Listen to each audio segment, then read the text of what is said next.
I think the biggest opportunity on tax policy is a repatriation of cash that is trapped overseas.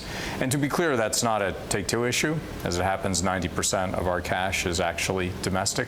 But it is an industry issue, and it's a broader issue for our economy. But historically, when we've had the few tax repatriation holidays, in the past, that money's gone to stock buybacks, and it's gone to special dividends. And it hasn't, one could argue that it trickles down to the economy. One can also argue that it doesn't, but it hasn't gone into hiring, it hasn't gone into R&D, hasn't gone into real spending. So this administration has talked about job creation, and I think it's a primary goal of the administration. It seems to me you could tie favorable treatment to repatriating trapped cash to whether that is invested in the economy as opposed to invested in buybacks or used to pay dividends.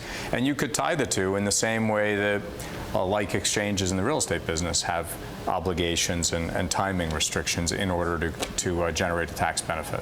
There, as it relates to the gaming industry, the border tax rules are really interesting to me, at least, because of the way you guys develop software. You might develop some of the software in Canada, a lot of the software in the US, some of the same piece of software in the UK or something in a global development system. But then how do you tax what's made in Canada versus what's made in the US if it's all lumped into one game? Well, I think it's certainly possible to do it. The question is it something that benefits our economy? And generally speaking, erecting trade barriers is not something that generates value in our worldwide, utterly matrix-engaged system, not just for our business, for all businesses. However, our industry is especially interested in low or no barriers to trade because we're an exporter. We're one of America's largest exports, entertainment in general. I think we're the second largest export after aerospace.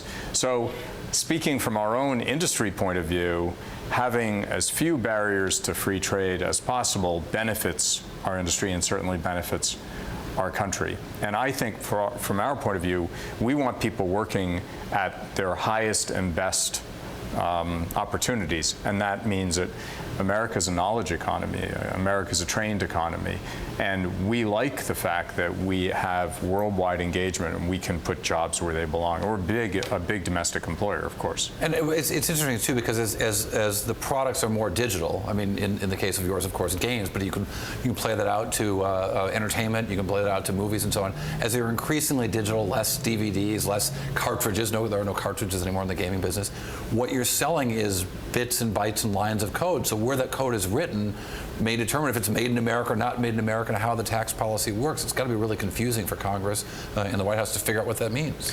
Well, again, it's doable because there are certain rebates, for example, that are triggered in foreign jurisdictions, and there are rules around what constitutes local work.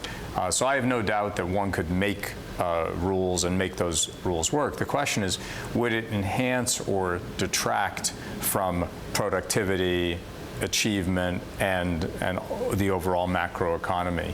And I'm suspicious that we can be so smart in centrally planning trade restrictions that it's a net positive. Generally speaking, free trade is a net positive. Well, and it also seems that the valuation placed on the IP versus the actual creation of the code is a balancing act. If the IP is owned by a U.S. company, but the code is written in Ireland, where is the work and where is the value, and how should something be taxed when it's exported? All good questions. So how do you help Congress figure that out? I think that we encourage Congress to not to erect trade barriers. And I think that's the focus that we have. And I think at the end of the day, because the sitting legislature is Republican dominated, and typically Republicans are believers in free trade, that ultimately there'll be obviously a negotiation with our president. But I think we'll end up probably in the right place. Where is most of your development for Take-Two? Much of it is in the U.S., and then it's all around the rest of the world. What states and so on? We have a lot of people in California, we have people in Massachusetts, we have people in Baltimore, we also have people in Canada, and we just acquired a company in Spain. We have a bunch of people in the UK. So some Czech Republic and in China. So a lot of cross-border development. These are interesting challenges. Yes, absolutely. And stuff that's possible now that you couldn't have done before because of the way software is developed in sort of teams working around the clock. That's right. Working around the clock, cooperating, everything's connected electronically. You don't need to be sitting next to someone to work collaboratively with them. And I would expect you to think that's going to increase in the future. Unquestionably, and that's probably the right thing. Again, we should avail ourselves of expertise where we can find it. And if we are smart in America about increasing our engineering talent, which is a big issue here, through improving our educational system and focusing on engineering, then those are very high-paying jobs, and we and all of our competitors are hiring hand over fist. We all have open positions.